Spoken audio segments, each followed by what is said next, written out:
अगर आपको कुछ नहीं आता है तो आप बस एक चीज सीख लीजिए।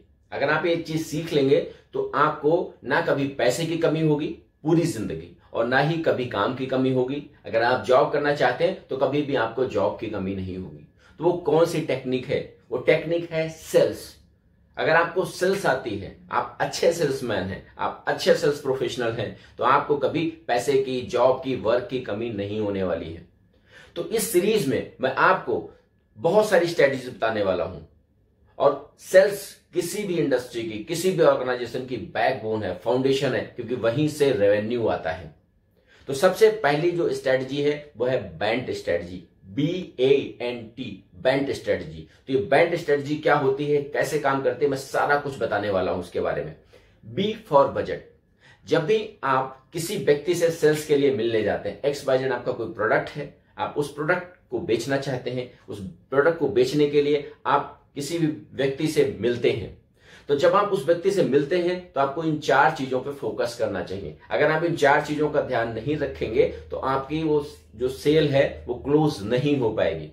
तो सबसे पहले है बजट, यानी जिस व्यक्ति से आप सेल की बात कर रहे हैं। मैं आपको एग्जांपल के थ्रू समझाता हूं। फॉर एग्जांपल, आप किसी भी रियल एस्टेट में काम करते हैं और आप प्लॉट के लिए किसी व्यक्ति के पास गए, वो प्लॉट खरीदना चाहता है, उससे आप बात करते हैं, तो सबसे पहले क्या उसके पास बजट है? जो व्यक्ति प्लॉट लेने वाला है, क्या उसके पास बजट है? उसको प्लॉट पसंद है, उसको लोकेशन पसंद है, वो लेना भी बहुत चाहता, सारी चीजें हैं, बट उसके पास बजट नहीं है। तो अगर वो बजट नहीं है उसके पास, तो वो कैसे परचेज करेगा? तो इसका मतलब है अगर उसके पास बजट नहीं है, बाकी सारी चीजें पॉजिटिव है, तो आपको टाइम नहीं लगाना चाहिए, क्योंकि जब उसके पास बजट ही नहीं है तो वो कहां से खरीदेगा? दूसरा, अथॉरिटी। क्या उसके पास अथॉरिटी है? क्या वो खुद डिसीजन मेकर है? वो खुद डिसीजन ले पाएगा या उसका डिसीजन कोई और लेगा? डिसीजन मेकिंग कहीं और से होगी। अगर वो खुद डिसीजन नहीं ले पाएगा, खुद डिसीजन नहीं ले सकता है, तो आपको ऐसे व्यक्ति को फाइंड आउट करना है जो डिसीजन ले। क्योंकि अगर वो डिसीजन नहीं ले रहा, आप उसका साइड टाइम लगा रहे हैं, आप उसको साइड विजिट करा रहे हैं, आप उसको सारी चीजें कहानी समझा रहे हैं, बट अगर वो डिसीजन ही नहीं ले पाएगा, डिसीजन मेकिंग कैपेबिलिटी उसके पास नहीं है, तो वो खरीदेगा कैसे? तो आपको क्या करना है, आपको ऐसे व्यक्ति को फाइंड आउट करना है जो खुद डिसीजन मेकर हो, जो वो खुद डिसीजन ले। तो ये फॉर अथॉरिटी, यानी उसके पास डिसीजन मेकिंग की एबिलिटी है कि नहीं। तो आपको फाइंड आउट करना है कि डिसीजन मेकिंग की एबिलिटी है या नहीं। ये हो गया ए। फिर NT, N फॉर नीड।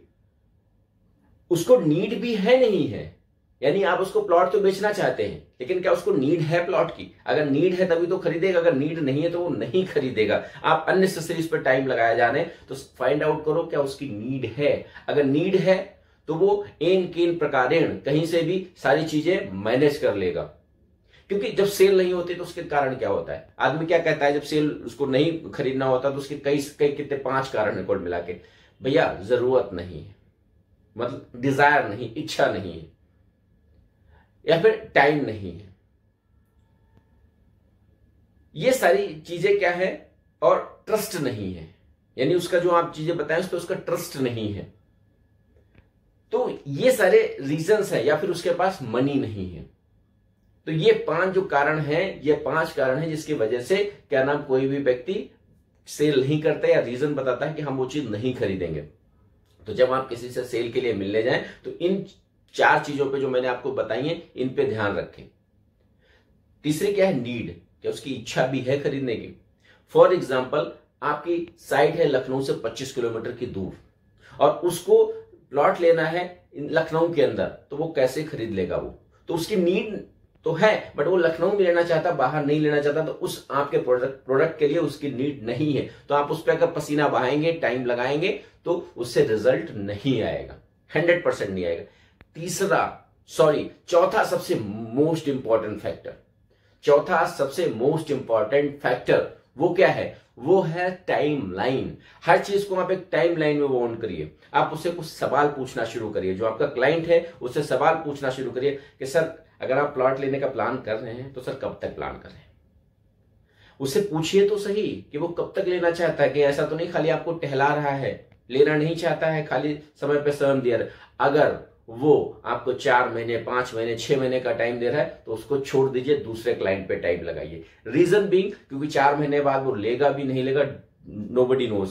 उसको ऐसा नहीं कि मैं कह रहा हूं कि फॉलोअप से लिस्ट से निकाल दीजिए, लेकिन उसकी फॉलोअप की लिस्ट में डालिए, लेकिन उसको 3 तरीके की जो कैटेगरीज होती हैं, हॉट, वार्म, कोल्ड, तो उसको कोल्ड कैटेगरी में डाल दीजिए और उसको हर महीने 1-2 महीने में कुछ, अगर व्हाट्सएप नंबर है तो कुछ एक मोटिवेशनल कोट्स वगैरह भेजते रहिए, कुछ चीजें और भेजते रहिए, लखनऊ में प्रॉपर्टी क्यों लेनी चाहिए या जिस प्रॉपर्टी से रिलेटेड कुछ कोट्स भेजते रहिए, ताकि उसको कुछ चीजें रिकॉल कराते रहिए। फिर इसके बाद 1 महीने में 1 आध बार कॉल भी कर सकते हैं, बट उस पर बहुत ज्यादा टाइम वेस्ट मत करिए, क्योंकि इतना लंबा टाइम है, इतने लंबे समय तक वो लेगा भी नहीं लेगा, 4 महीने बाद क्या होगा नोबडी नोज।